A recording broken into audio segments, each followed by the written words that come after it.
desarrollar hoy la clasificación de anemias. Si tienen dudas o alguna observación que necesiten hacer con respecto a este video, pueden comunicarse conmigo a través de Instagram @bcg.clasesonline. ¿Sí? Bueno, para desarrollar la clasificación de anemias vamos a tener en cuenta la etiopatogenia, o sea, la clasificación según la etiopatogenia de la anemia, según el volumen corpuscular medio o según la hemoglobina corpuscular media. ¿Sí? Para hablar de la etiopatogenia, vamos a agrandar un poquito para que se pueda leer mejor.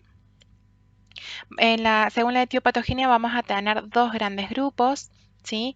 Por un lado vamos a tener las regenerativas, las anemias regenerativas y las arregenerativas.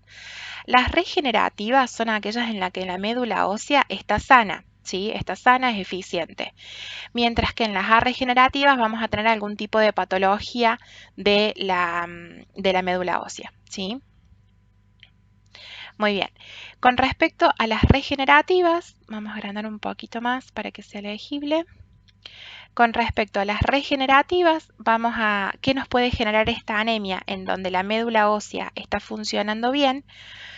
Puede ser porque tenemos una pérdida sanguínea, es el caso típico de las anemias poshemorragia aguda, o podemos tener anemias hemolíticas, es decir, tenemos destrucción eritrocitaria.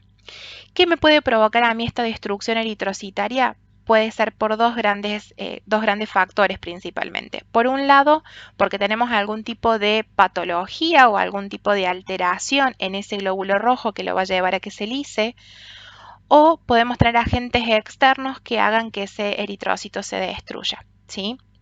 Este va a ser el caso entonces en que las anemias hemolíticas las podemos clasificar en corpusculares y extracorpusculares.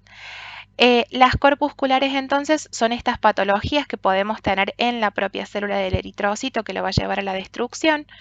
Por ejemplo, si tenemos alteraciones de la membrana, nosotros sabemos la forma normal del eritrocito, que es en esta forma de plato bicóncavo, en el que por ejemplo, si este eritrocito en vez de tener esa forma normal es un esferocito,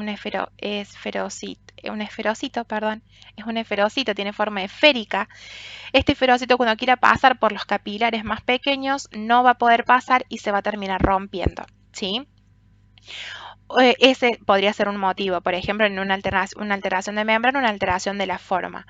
O puede tener, por ejemplo, puede haber una hipersensibilidad al complemento, que es el caso típico de la hemoglobinuria paroxística nocturna, ¿sí? Otra cosa que me puede generar una lisis eritrocitaria por defecto de la propia célula es el déficit enzimático, ¿sí? Podemos tener una deficiencia de la glucosa 6-fosfato deshidrogenasa o el caso de las porfirias, ¿sí? También podemos tener alteraciones en la hemoglobina. Estas alteraciones pueden ser cualitativas o cuantitativas. Si la hemoglobina que tenemos es una hemoglobina inestable o tenemos metahemoglobina congénita, ¿sí? La calidad de esa hemoglobina no es la correcta y por lo tanto me va a llevar a una destrucción celular.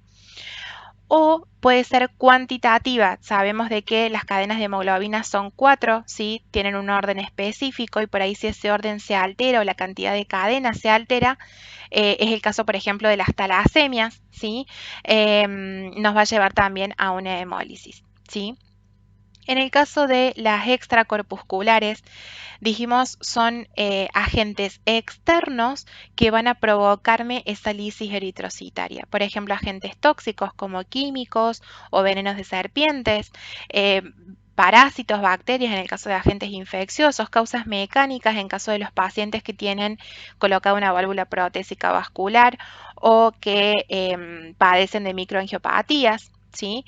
Las causas inmunológicas, la más frecuente de las causas inmunológicas, por ejemplo, es el caso de las transfusiones de sangre cuando no se respeta el grupo y factor del paciente, ¿sí? Eso me puede también llevar a una lisis hemolítica. Muy bien, entonces las regenerativas pueden ser por pérdida sanguínea en sí, por una hemorragia, por ejemplo, o anemias hemolíticas, causas que hacen que se destruyan los eritrocitos por patologías del propio eritrocito o factores externos que me llevan a esa destrucción, ¿sí? Vamos ahora rápidamente entonces a las arregenerativas, donde tenemos patología de la médula ósea. Esta médula ósea es incapaz ¿sí? No me está generando los eritrocitos que necesitamos. Estas alteraciones pueden ser debidas a que tenemos defectos en las células madre, ¿sí? Hay una insuficiencia medular. Estas alteraciones de las células madres pueden ser cuantitativas o cualitativas. Cuantitativas es porque no tenemos la cantidad de células madres que necesitamos, ¿sí? Pueden ser selectivas y afectar solamente la serie roja, donde vamos a tener una eritroblastopenia, ¿sí? O pueden ser generales, donde vamos a tener una aplasia medular y en este caso se nos van a afectar más de una línea celular, no solamente los eritrocitos. O cualitativas, ¿sí? En donde estas células madres no están, digamos, tienen alteraciones que no me están generando estos eritrocitos que necesito. Puede ser congénita, como la diseritropoyesis congénita, o puede ser adquirida en el caso de un síndrome mielodisplásico, ¿sí? También otra de las causas que me va a hacer una médula ósea incapaz es el caso de que esta médula esté invadida por cosas que no sean las células madres que necesito para la eritropoyesis. Es el caso típico de las leucemias, los linfomas y las neoplasias, ¿sí? Y la causa más frecuente que podemos encontrar de una anemia A regenerativa es donde a la médula ósea le están faltando los sustratos, los componentes para poder hacer una eritropoyesis efectiva, ¿sí? Este es el caso de, por ejemplo, la deficiencia de hierro, ¿sí? Esto nos va a dar lugar a una anemia ferropénica o la anemia de las enfermedades crónicas.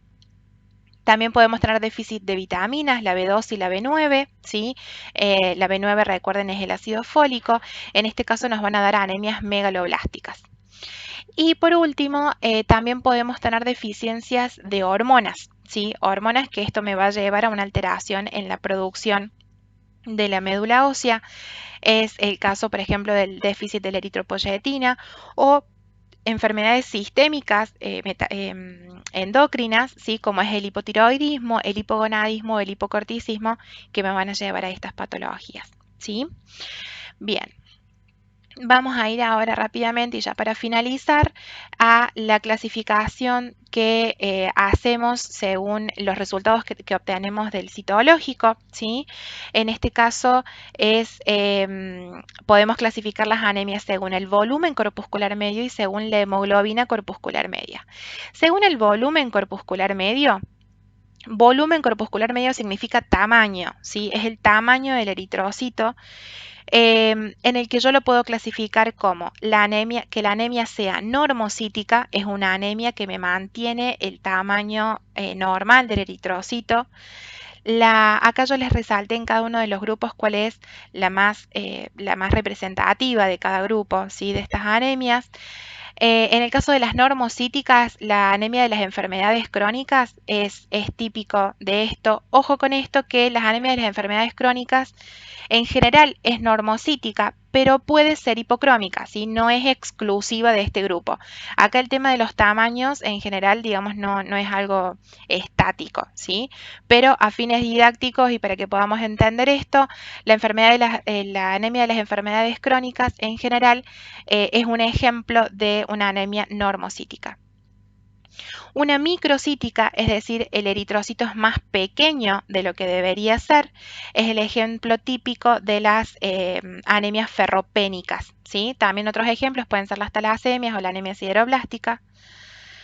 Y las macrocíticas, tenemos eritrocitos más grandes de lo normal. Las causas de esto pueden ser hepatopatías, pueden ser enfermedades sistémicas como el hipotiroidismo.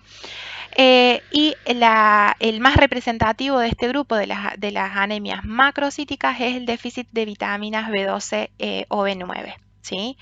En este caso, en el caso de la deficiencia de B12, esta anemia no solamente va a ser macrocítica, sino que también va a ser megaloblástica. No todas las anemias macrocíticas son megaloblásticas, ¿sí? Así que cuidado con eso. Ahora bien, según la hemoglobina corpuscular media, la hemoglobina es lo que a mí me va a dar el color de ese eritrocito, ¿sí? Entonces, según la concentración de hemoglobina que yo tenga, vamos a poder identificar eritrocitos que sean hipocrómicos, porque tienen una menor concentración de la normal. Es el ejemplo de la anemia ferropénica, o sea que la anemia ferropénica a mí me va a dar una anemia microcítica, me va a dar una anemia microcítica e hipocrómica, ¿sí? Acá tenemos el mismo ejemplo en ambas dos. Entonces, las hipocrómicas tenemos una menor concentración de hemoglobina de lo que esperamos, es el caso de la anemia ferropénica. Una normocrómica, el color es normal, es, por ejemplo, las enfermedades de la médula ósea. Y las hipercrómicas tenemos una mayor concentración, es la esferocitosis que habíamos usado de ejemplo antes de alteraciones de la membrana en los que el eritrocito es redondo y no puede pasar por los capilares, ¿sí? Bueno, los esferocitosis es un ejemplo de las hipercrómicas, ¿sí? Bueno, eso es para tener un pantallazo general, digamos, y para que después cuando estudiemos cada una de estas anemias estemos más o menos ubicados y con esto podamos entender, digamos, nos va a ayudar a poder entender y poder recordar algunas cuestiones de la clínica o qué tipo de anemia me puede dar según cuál sea el estudio clínico que estemos haciendo de ese paciente, ¿sí? Cualquier cosa estoy a disposición, se pueden comunicar conmigo entonces a través de Instagram en @bcg.clasesonline. Muchas gracias.